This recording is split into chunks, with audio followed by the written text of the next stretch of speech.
So, Chevra, good evening. It's a big honor that Chabad Sola has with us Rav Baruch Blum, who is going to, throughout the next hour, clarify exactly that which needs to get done after there is a passing, particularly when it comes to how one will be part of a group that will make a tahara and many, many other details. If we can try to keep this into 1 hour. So let's say it'll be like a presentation for 30 or 35 minutes, and then there'll be a lot of questions and answers. And without any further ado, Baruch Hu. Baruch Hashem, thank you all for coming. Thank you those who are online watching through the Zoom. This is, without a doubt, a phenomenal mitzvah. I have a brother-in-law who introduced me to it, and it took him 2 years to get me involved. And that ended up being because my wife's grandfather passed away, and if I wasn't going to get involved, it possibly might not have happened. So I went and did the Tahara. January 3rd, 1980. So I've been doing this for a couple of years.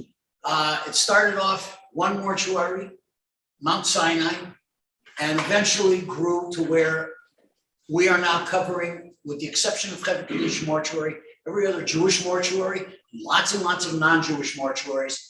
LA County, Orange County, Ventura County. We have gone as far as San Luis Obispo, all the way out to San Bernardino, Riverside County. We pretty much go anywhere and everywhere. The Jew needs a Tahara, we go. Up to now, it's been mostly men, although I do interface with women's groups that I've helped to get out to these same places. It's time to expand. Recently, I finally said, you know what, I ain't getting younger. And there needs to be more people involved. There needs to be a lot more people involved. Because my next goal is to educate the overall community about the importance of this mitzvah. I think that everybody who is watching this recognizes the importance of it. We have done at any given time anywhere from 1 Tahara in a night to as many as 7 or 8, scattered all over the place. When you say at night, it's dafka at night, or is it sometimes during the day? Sometimes it can be done during the day. We do them dafka at night because people have jobs and it just works out easier. The mortuaries, for the most part, at night are unoccupied. We make arrangements for the non-Jewish ones to be able to have somebody meet us there. Sometimes it has to be done during the day because they won't cooperate to have somebody meet us there. The Jewish ones, we have keys for all the mortuaries and their alarm codes, with the exception of Mount Sinai, where they are occupied. They have personnel there 24 hours a day. So all we have to do is let them know when we're coming, and they let us in, and we have run of their Tahara room. Just to clarify, Chesed Shalem, which is the name of your society. Yes. Do you also provide the shmira service, or you are specifically for performing taharas? We are at the moment specifically for Tahara. Great. Shmira is something that Separate. Okay. And eventually we'll probably tackle it. Up to now, I've dealt mostly, if not entirely, just with men's Tahara, but I'm going to start working on cooperating with the existing ladies groups and with expanding and possibly encompassing the ladies groups. We're making new ladies groups. Whatever's necessary. I want to see a unification of it. Right now, it's kind of disjointed, except in the men's. I can provide whatever's necessary on the men's side. For the most part, I have been able to send ladies groups out everywhere as well when it comes up for far-flung places. I brought a dummy. This is made by a woman who's been doing taharas almost as long as me. I brought a set of tafrich, and we'll look at them. I'm not going to dress. Why not? Can we get a volunteer for the tachrichin, or maybe it's a school for long life, or you don't want to do? I'm just kidding. I don't think it's the best idea. Right. I do know some people have dressed. Yeah, I see a questioning face. We do need to sample how to. We can put them on. Yes, I got a couple of the men that I do taharas with are sitting here, and they can help me to dress the dummy. We can do it. It's a small crowd, so it's easy for everybody to be able to gather around. We can do that.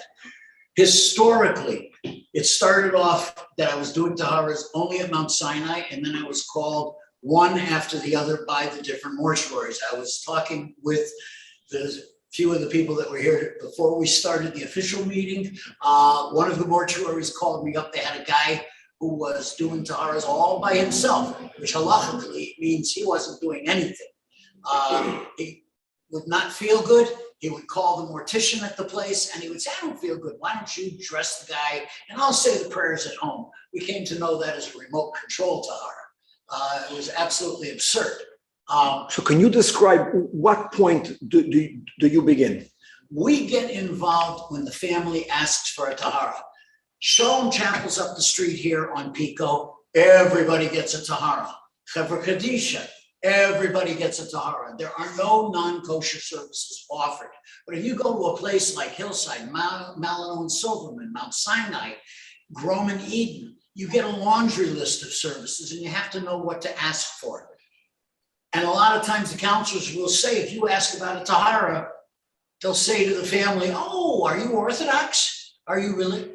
And the family in that instance, probably not. So they kind of say that and then they get directed to things that are not kosher. So you have to know what you're dealing with. That's what I'm referring to by education. People have to know. Tahara is number one most important. I take that back. Number one most important is burial. Number one is to live, Well, but after one passes away. Okay. Obviously. Okay, good. And what we are doing with what we have here is a twofold thing. We're preparing the person that we're doing tahara on. Number one, we're preparing them for their personal Yom Kippur standing in front of the Kadosh Baruch Hu. And number two, we're preparing them for Tchias HaMesim. That said, Beautiful. we have to approach it with that in mind. This is absolutely chesed shel emes. This is the holiest thing we can do. Chesed shel emes. They can't thank us. Families can say thank you, but we're not going to get a thank you from them until down the road. And I approach every tahara with absolute fear. Am I doing it right? I was told by Rabbi Levitansky Zitzal, and I say Zitzal for him. He was my friend. He was my mentor. He was the Rav for everything I did in Chevra Kadisha. He told me that eventually my day comes. Everybody that I've done a tahara on, and like I said, since January of 1980, it's several thousands, they're going to be lined up waiting for me, either with a hand stretched out to say, thank you, wonderful job, or a baseball bat to say, you bummed me. I hope that the hand is outstretched, but I never know. So I approach with trepidation. Am I doing everything right? I try. And I hope, and everybody in Chevra Kadisha, I think, has the exact same feeling that we hope we are doing things right. We do our best. It's actually a mantra in Chevra Kadisha. We do the best we can. And there are many situations where you step back and you go, I don't know.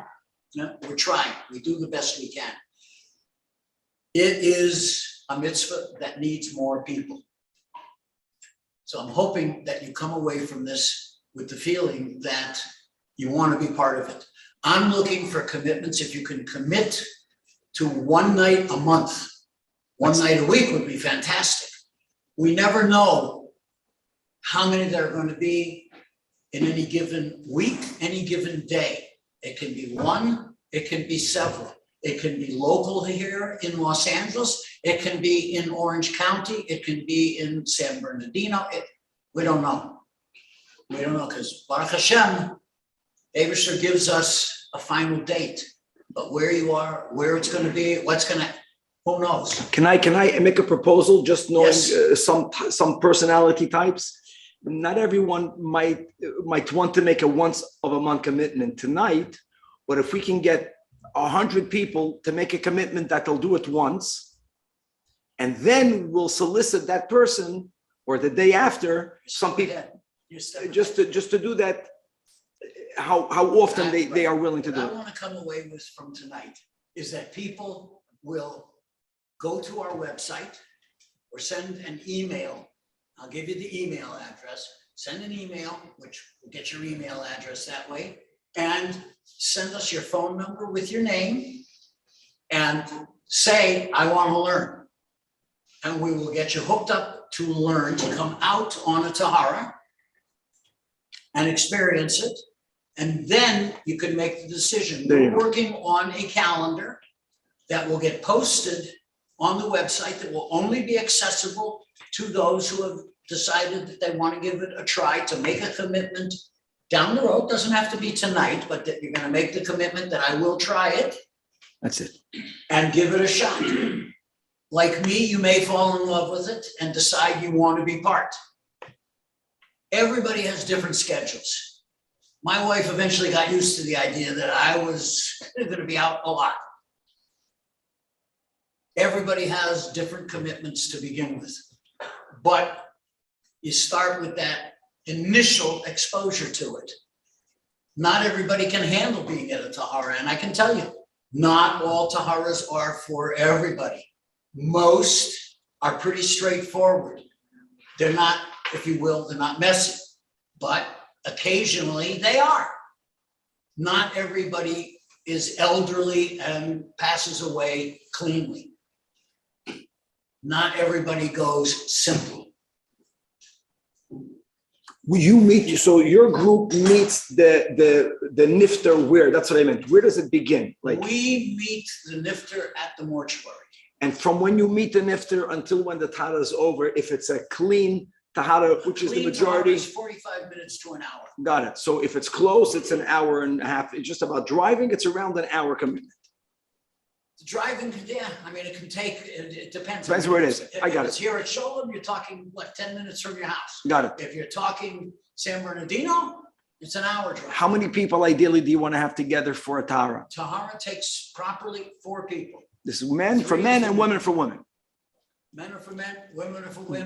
Can you walk us through a tahara? Like, how many people here are part of a? Well, that, he's gonna do that. Got it.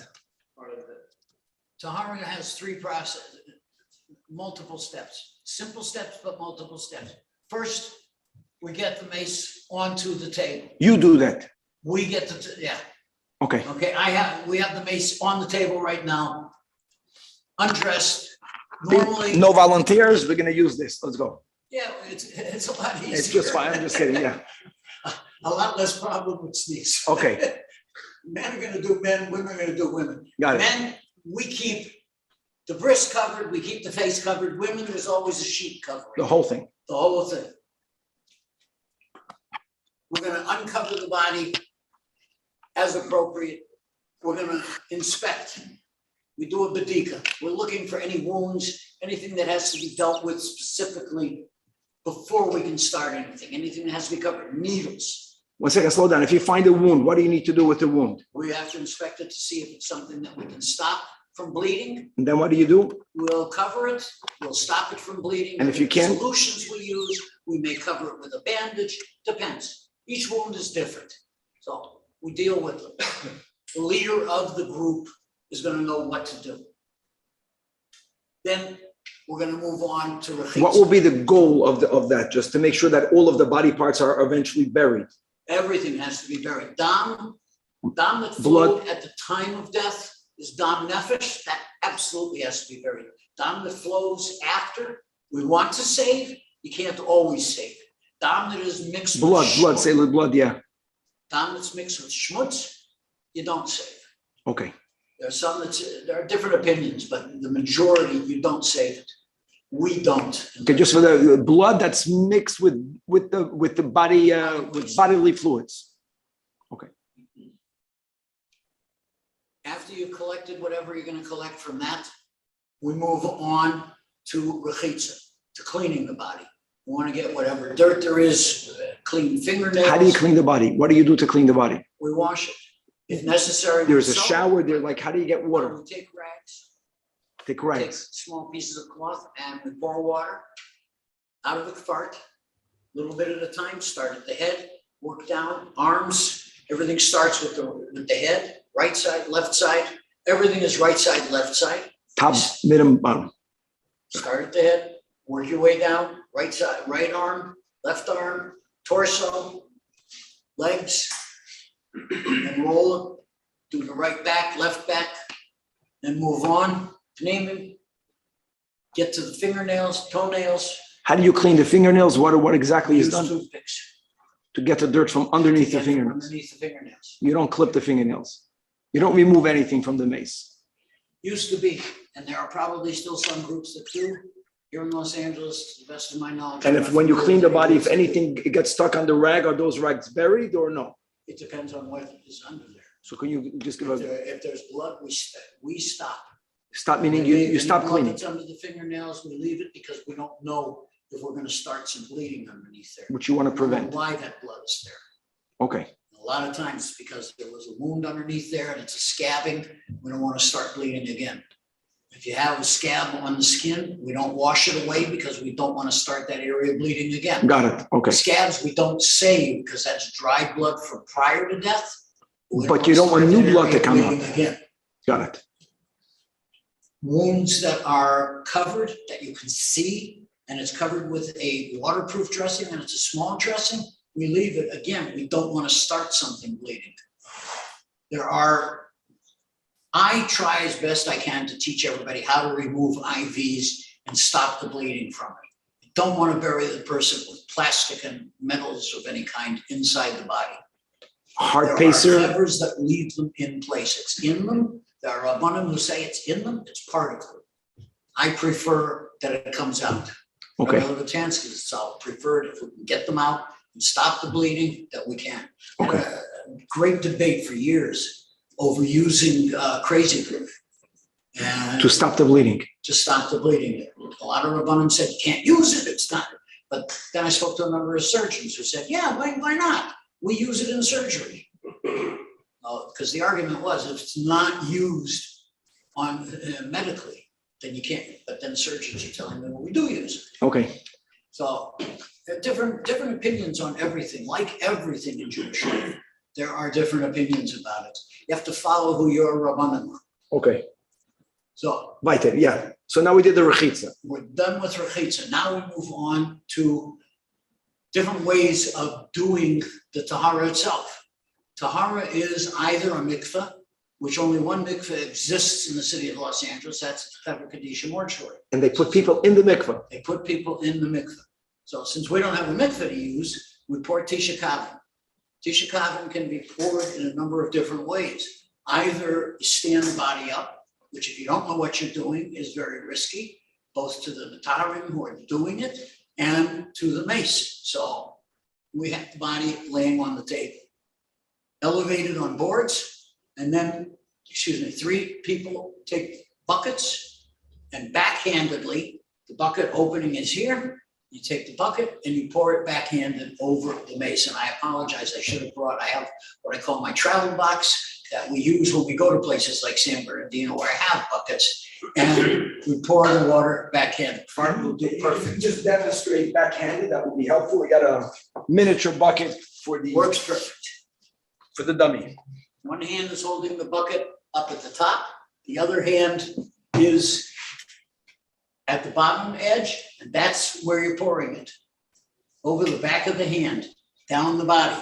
How large is each bucket? Each bucket is a standard, I guess they're like 3.5 gallons, and we're pouring overkill. Way overkill. I'd rather pour a lot more water than is necessary and not have to worry. And it's 3, 1, 2, 3 after the other. In other words, the second guy has to begin before the first guy finished. Exactly. It's a continuous flow, and it boom, you're done.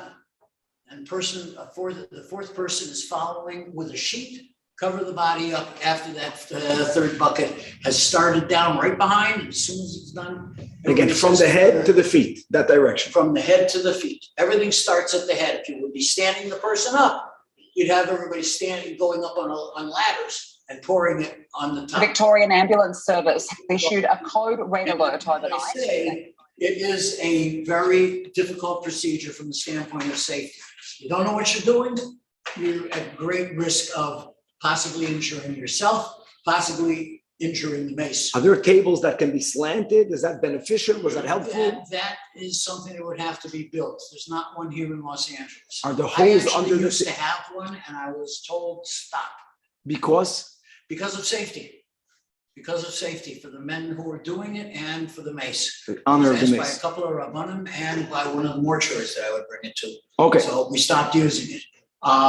There is a table in Israel called a mitas tahara, made by a company called Nirosta. Go to their website. It's fascinating because otherwise this particular company makes food service, stainless steel food service things. But in the middle of their thing, of their catalog is Mitat Tahara. And I've seen it. It's phenomenal. It's a wonderful thing. And I wish I could get a mortuary here to spend $10,000 to bring it here. Or have someone make it for $200 or $300. It might be possible. The rules of chatzitza that we have associated to the mikvah are not relevant when it comes to the They Torah. are relevant up to a point. So speak a little bit about that. But chatzitza is a detail that you learn on site. I mean, by doing.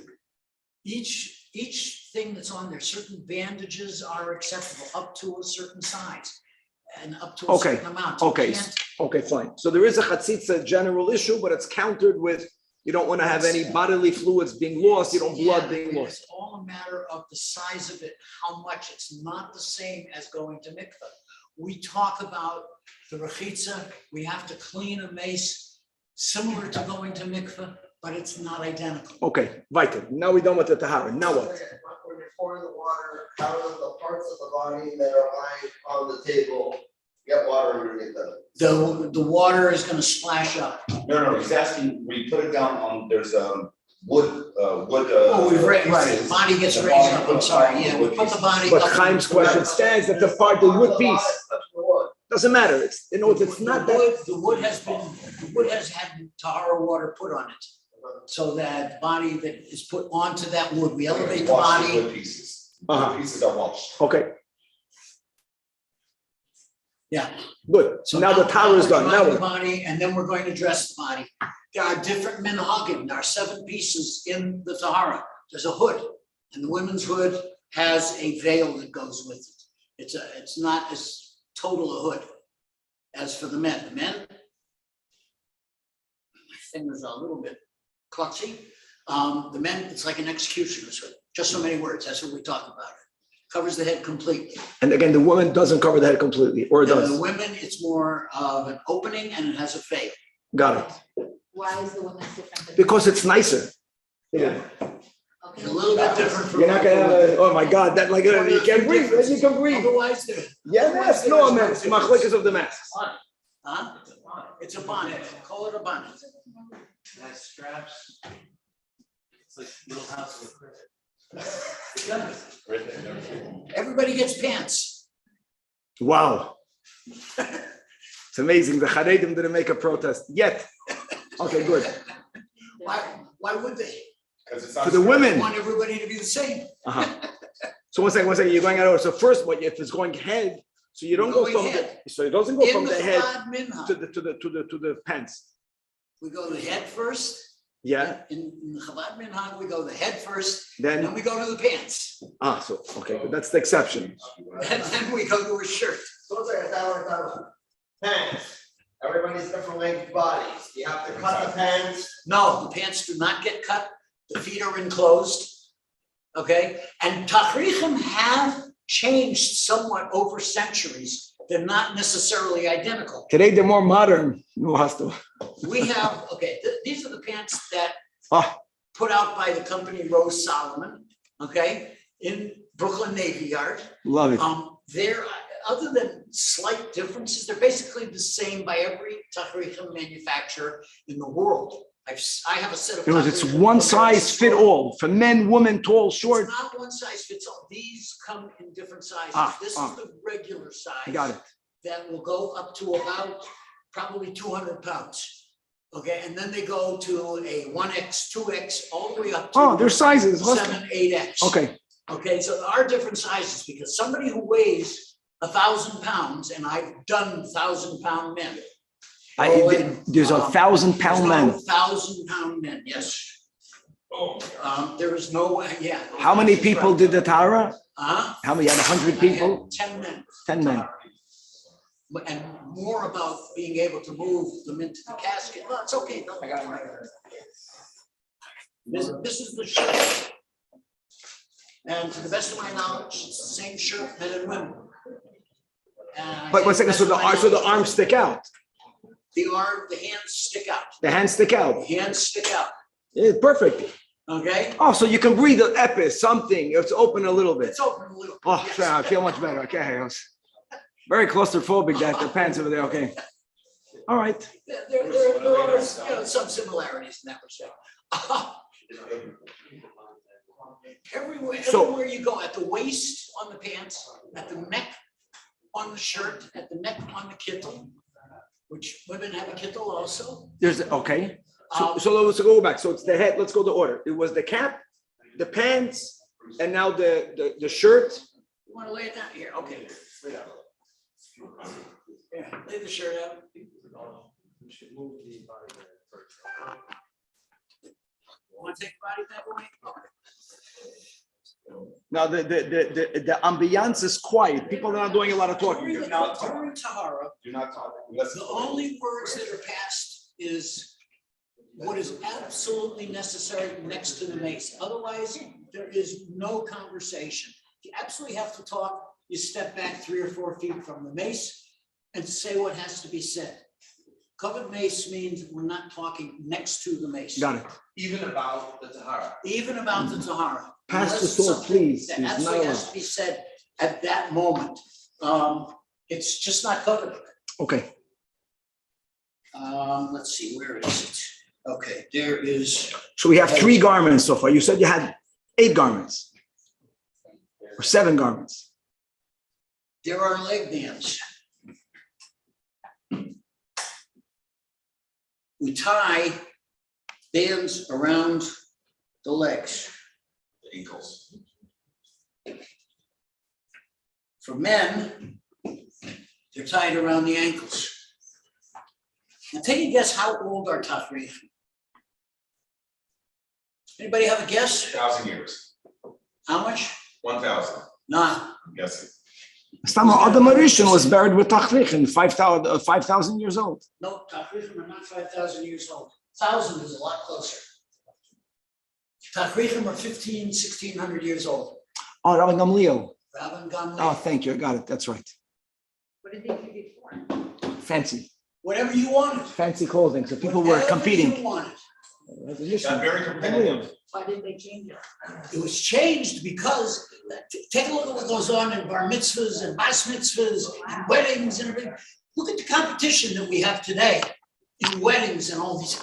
People spend tens of thousands of dollars to put on the fanciest Someone says things. people would abandon do their that deceased in by the basin funerals. and run away. People who afford it. couldn't afford would just take whoever passed away and put them in the streets and leave them for the community to deal with. And now the Tachrichin is inexpensive, but everything else is 1,000-fold expensive. So we're back to square one. This is the record. You know, I mean, it's crazy. It's absolutely crazy. That's why the plain pine box. Back then, 1,500 years ago, fancy caskets, right? So a plain pine, Rabban Gamliel, he said, bury me like this and make that the rules.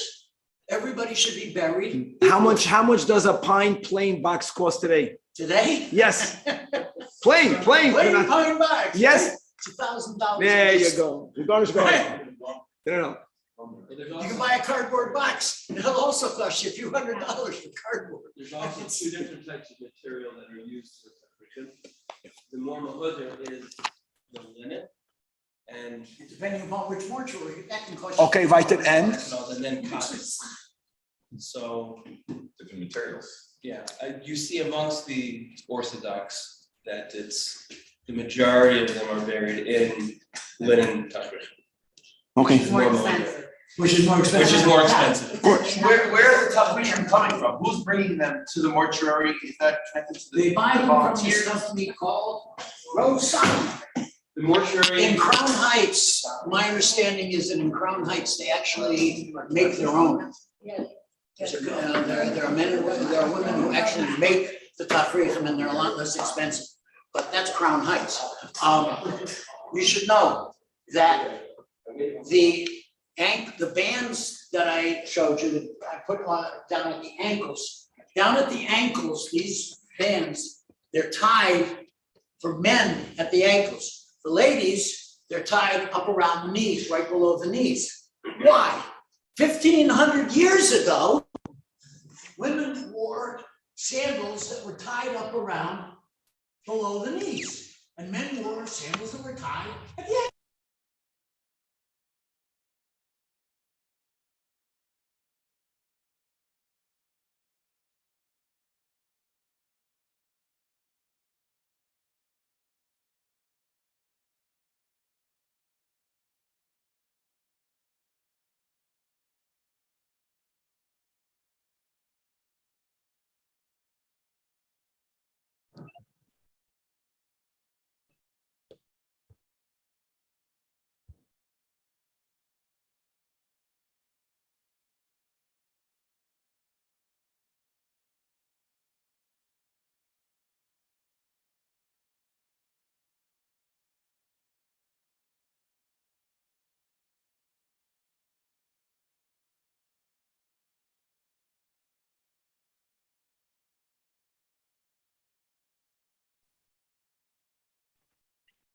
Rabbi, Rabbi, I think you have it on mute. We can't hear.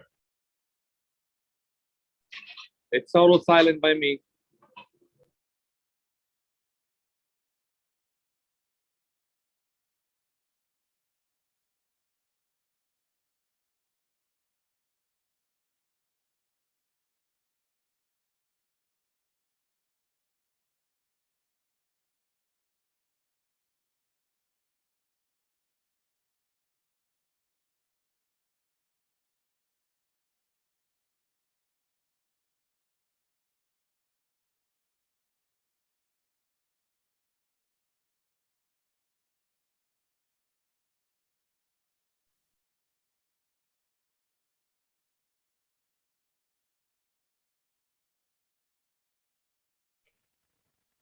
It's going to go back on and it's going to say, and that's the biggest secret about the Chaver Kadisha, but don't make sure not to tell anybody.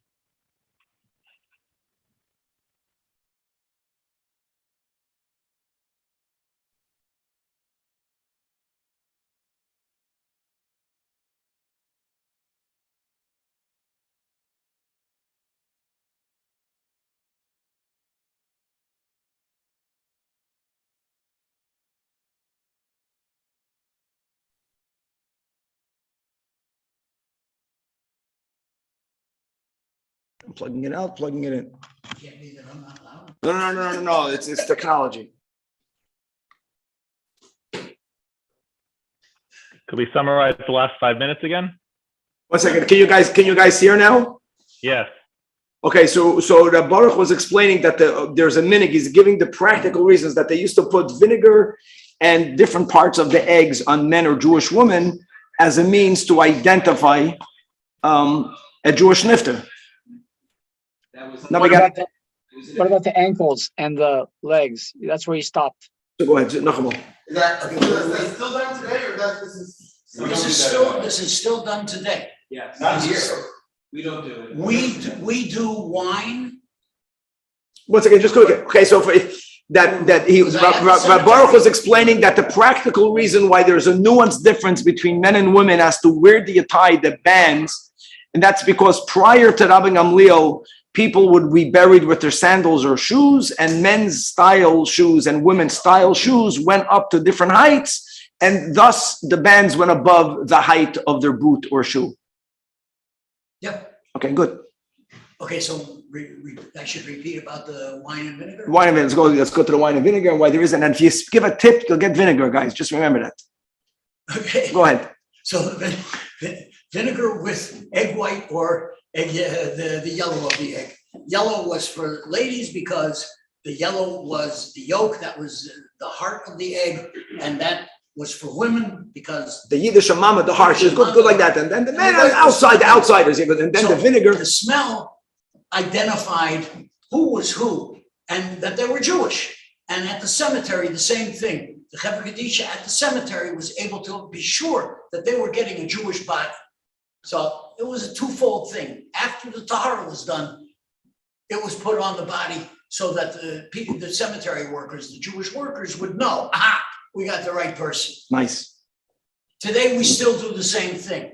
Unfortunately, we have mortuaries that have to wipe away, that do wipe away because they want the families to identify, and the families get upset. Oh, the smell, blah, blah, blah. So we use wine as opposed to vinegar. we hope to see changes in all of that because it's time. Enough with kowtowing to what goes on in the Goyish world, which is what has adapted. In Yerushalayim, by the burials, they have vinegar on the I person? haven't been to a burial in Yerushalayim. I can't say what goes on. Okay. I've not been to one. Don't know. I know I've had debates with a couple of people. Okay. But that's all I've had. Okay, so we're up to the leg bands and now weiter. What's the Went next to thing? leg bands. Now we have a kid. Everybody gets a The kid. leg bands, sorry, is it two on one each leg or? There's one on each leg. I just put them in different positions to show the difference between men and women. That's all. It's not the legs together, the legs are separately each. Yeah, each leg has a band. Okay. Baruch Hashem, I mean, and if, God forbid, there was an amputation, Ah. we would fold the leg band, the leg up that part of the tachrit. Put on the band. And we He's would getting the let band. go. They're getting the band, no matter what. Okay. Somebody has to show them as an amputation. That amputation is supposed to be buried, and they're going to get it back Correct. as long as it was buried. Then we put a kittel on. Men, women, everybody gets a kittel. Same kittel. Ladies get a apron. Men Ah. don't get an apron. I'm jealous. Got it. So the So second ladies get an item. apron. So there's a veil and there's an apron. Everybody thinks that you get buried in Eretz Yisrael. Men get buried here with a talus on, hopefully. And everybody thinks you get buried with a talus in Eretz Yisrael. No talus buried in Israel. Why? We put a talus on here to add kedusha to the goof of the man. Eretz Yisrael is that extra kedusha in Israel. You don't need it. But I saw someone in Yerushalayim, they were wrapped in the talus. They're wrapped in the talus. They take the talus off once put in the ground. They yank it off. Missed that part. I have been told a couple of times that I've been in the Chevra Kadisha office or in Mo's office up here, and he's been talking with the Chevra Kadisha in Israel, and he said they've asked, why does that guy Bloom? Why does he put a talus on? And he says he's standing right here. Why don't you talk to him? And they said, why do you do that? He said, because that's what we do. He says, don't go. We got to take it off. You make extra work. I said, sorry, that's why I'm. He said, so I've been chastised about it.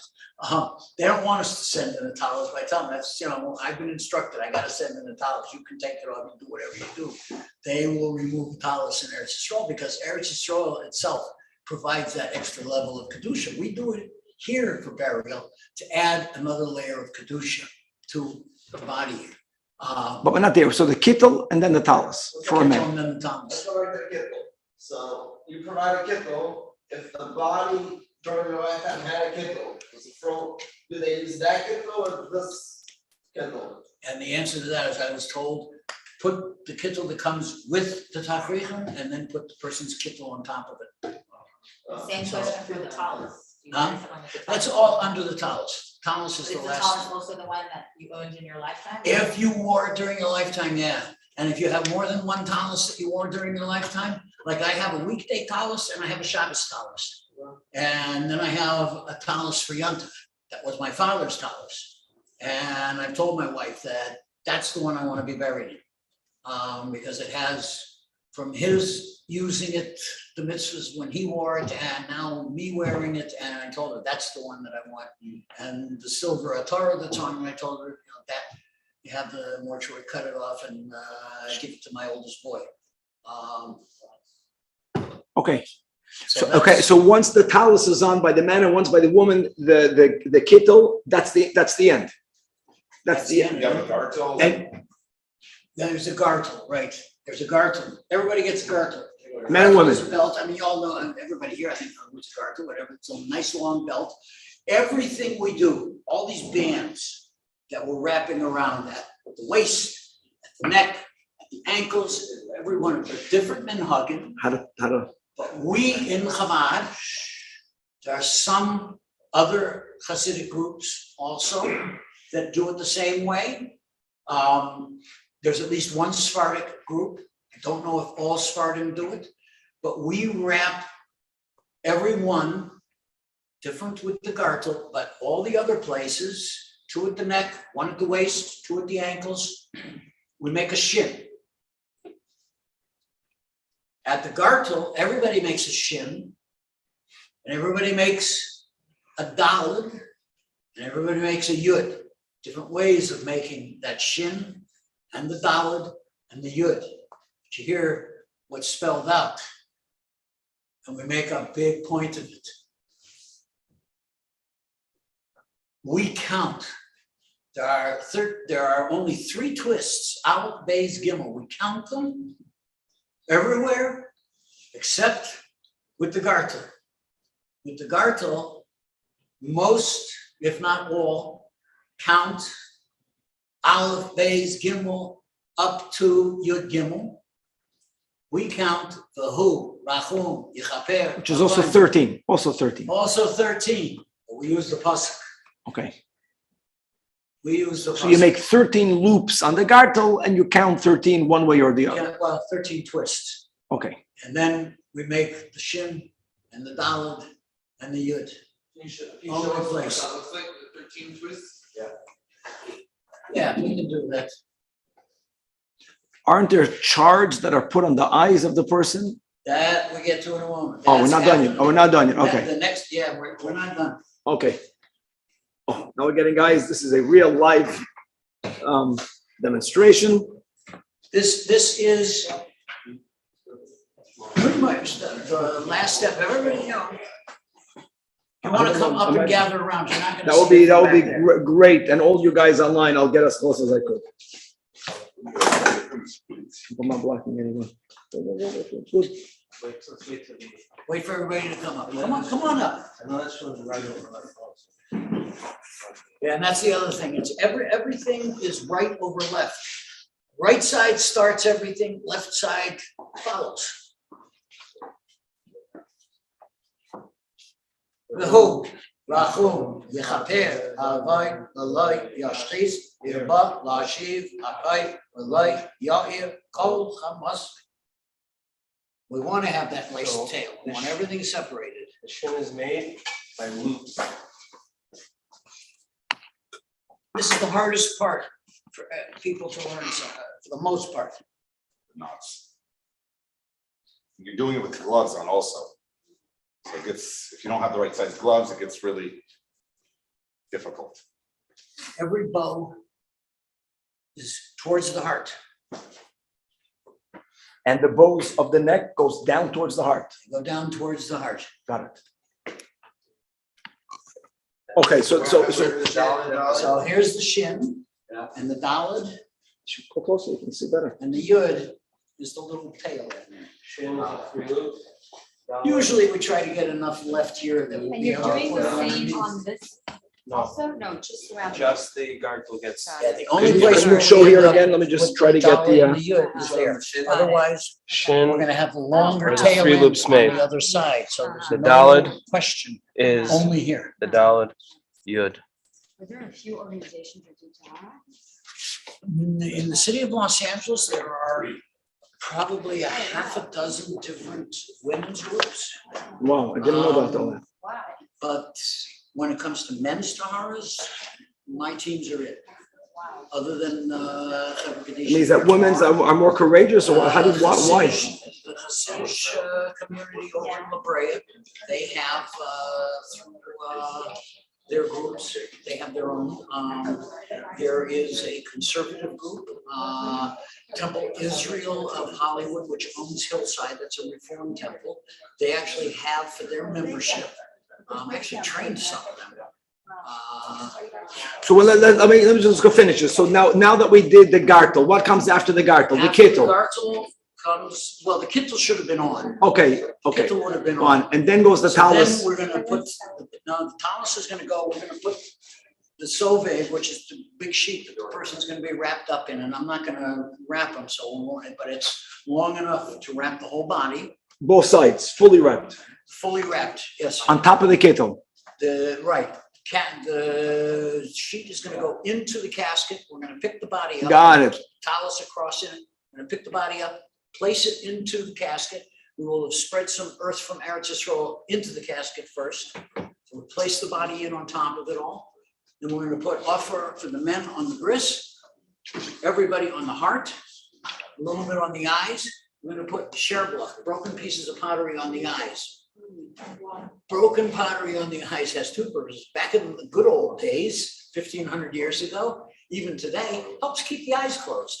Symbolically, the broken eyes, they can no longer see Hashem's world. They can no longer see the wonders of Hashem's world. Big piece of pottery on the mouth. It's a broken mouth, can no longer say brachas. Can Under no the longer hood praise or on God. top of the hood? This is under the hood. We're gonna put it directly on the eyes, On the body. directly on the mouth. In certain mortuaries, they're gonna take it and they're gonna remove it. That's their business. Some places, we try to convince them not to have an ID. But if a family insists, the law says they have a right to identify the body. And then they remove it. And they freak out when they see stuff like this. So, and I've tried to, do what I can to stop it, but the law is the law. Why can't they read the ID before you do the tar? Right. They can. Logistics. Sometimes the family's not available It's all a then. matter of whether the family wants to be sure. I mean, some families, we don't care, we want to be sure we're burying our loved one. And some families will come in before and they want to see it again right before. Then they check the day after, just in case. Oh, yeah. All right. I got, recently there were 3 families that approached same mortuary and said, you know what? Dig them up. We're not sure that you're buried. Wow. It's like, yeah. Yeah. It's like, you're out of your mind, because they have to go to court to get a disinterment order. They can't just come and demand, and they did. You got disinterment orders. It's like, you're out of your Okay, mind. so once the mace is back in the aron, that's when your mitzvah is Technically, over. Halakhically, once we finish and we close that aron, that's it. That's what's supposed to do. Nobody's supposed to see that body after we're done. Okay. But that's halakhically. So when does the shmira, how does it happen? Shmir is supposed to happen from the moment Prior of post. passing until the burial. That's right away. So, I mean, sometimes that's a financial issue that it doesn't, because California has rules and mortuaries. I mean, like 2 weeks ago, when you had the December 25th holiday and the county coroner's office is closed in the health department, where you have to get the death certificate and you have to have a burial permit, everything's closed, so you can't get them. So, people So can I ask a practical question about it? First of all, aside of the awesomeness of the mitzvah, and I'm sure that many people who think they can't do it and they're going to have nightmares will see that that's not the case. But let's say that from 100 people, 1 person is unable, but they want to participate. Wouldn't it be advantageous for your organization to have like tier 1, tier 2? Tier 1 Tara, tier 2 Shmira. In other words, if you get it from Shomrim and you have to give it off to Shomrim, I'm just trying to figure out how to encourage a person who says, I might not be ready to do the Tara, but you get their feet Sign up warm. to get on board. Listen, there are different levels of tahara. Oh, Okay, there are, somebody who has never been on a tahara, I would never take chas v'sholom on a accident. I would never take for a violent death. I okay. would never take chas v'sholom for a child. I would never take a young parent chas v'sholom for a child. There are Different levels. Somebody who is new and an elderly person passed away quietly in their bed and no injuries, no nothing. This is the kind of first time tahara. There are a lot of different taharas. It's not all that bad. And I'm not going to take somebody out as their first time that they are so important that they can't go, you know what, I can't handle this, and be able to step out of the room and say, I'll wait for you outside. People have that choice. So People have that choice. My first tahara, I didn't have choices, but Baruch Hashem, it worked out. But I have never taken anybody the first time that they weren't able to step out of the room and go, yeah, not for me. okay, so Tachlis, if what can we do right now? We want to get people to subscribe to go to one tower first. For men and women. So who should they be in touch with? They should be in touch through our website. Through your website. So I'm going to put Send our an email to What's my email address? Your email is not here, but I have the www, I have your website. I'll get your email. I'm gonna post it on the men's chat and the ladies chat that I have access to. And the goal is to encourage people to send you an email to say that they are available for the first time mitzvah, and you're gonna call on them, and it's normally at night, and it's around 1 hour. Give us your cell phone number, your whatever, give us contact information. Got it. And if you're very courageous, you can sign up for a difficult case. Some people don't want to be bored. Okay, whatever you want. Some people maybe study wants to get like as I don't know.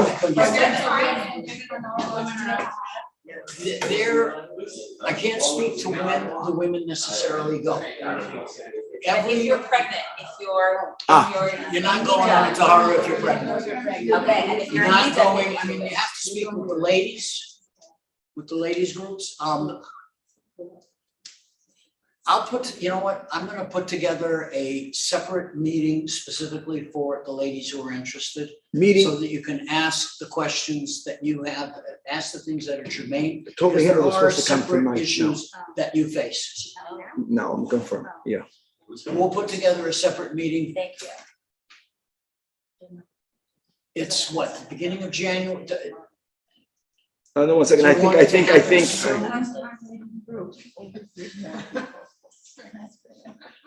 All right, guys, if you want it, let's hear it for we appreciate the web audience, and the tachlis will be that we have the great opportunity